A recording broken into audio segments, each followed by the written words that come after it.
भाईंदर शहरामध्ये खूप निंदनीय प्रकार झाला। JP नॉर्थ गार्डन सिटी या कॉम्प्लेक्समध्ये एक निंदनीय प्रकार झाला की आज महाराष्ट्रभर पूर्ण नवरात्रोत्सव सण साजरा होत आहे। त्याच प्रकारे मीरा भाईंदर शहरामध्ये ठाणे असू द्या, मुंबई असू द्या, सगळ्याच ठिकाणी नवरात्रोत्सव साजरा होतो आहे। प्रत्येक कॉम्प्लेक्समध्ये लोक साजरा करत आहेत। पण आज JP नॉर्थ गार्डन सिटी म्हणून मीरा भाईंदरमध्ये एक सोसायटी आहे।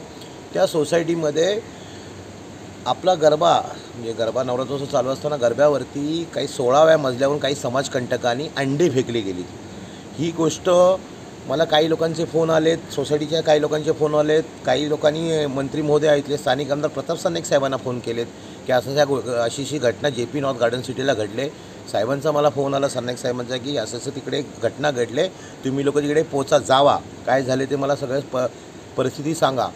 मी साहेबांना म्हणलं, साहेब मी ऑलरेडी पोचतो आहे आणि मी गेलो होतो तर तिथं बघितलं तर अक्षरशः अंड्याचे कवच खाली पडले होते।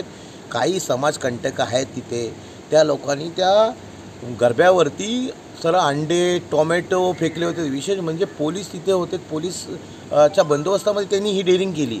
तर त्यानंतर मी पोलिसांना सांगितलं, ACP साहेबांना फोन केला, मी सिनियर साहेबांना फोन केला की साहेब म्हणलं जे काय घडले सगळ्या पोलिसांच्या समोर घडलेलं आहे तर त्यांच्यावरती कारवाई करा। तर साहेब बोलले ठीक आहे कारवाई करू, आम्हाला इन्व्हिटेशन सगळ्या गोष्टी आहेत त्या सगळी बघू द्या। म्हणलं साहेबांना म्हटलं साहेब जोपर्यंत तुम्ही कारवाई करत नाही तोपर्यंत आम्ही तो शिवसैनिक हलणार नाही आणि तुम्ही कारवाई करा, त्याच्यानंतर आम्ही लोक इथून जाणार। त्याच्यानंतर आज 4-4:30 वाजलेत, आत्ता गुन्हा नोंद झाला। गुन्हा भारतीय न्याय संहिताच्या आधारे 300 कलम दाखल केलं आणि त्या समाजकंटकावरती गुन्हा नोंद झाला। त्याबद्दल मी पोलिसांना पण मी धन्यवाद देतो की तुम्ही सगळ्या गोष्टी गुन्हा नोंद केला, आम्ही ठीक आहे सगळ्या गोष्टी केल्या आणि गुन्हा नोंद करून त्यांना उद्याच्या उद्या जे काय ते त्वरित सगळ्या गोष्टी अटक करा ही आमची मागणी सांगून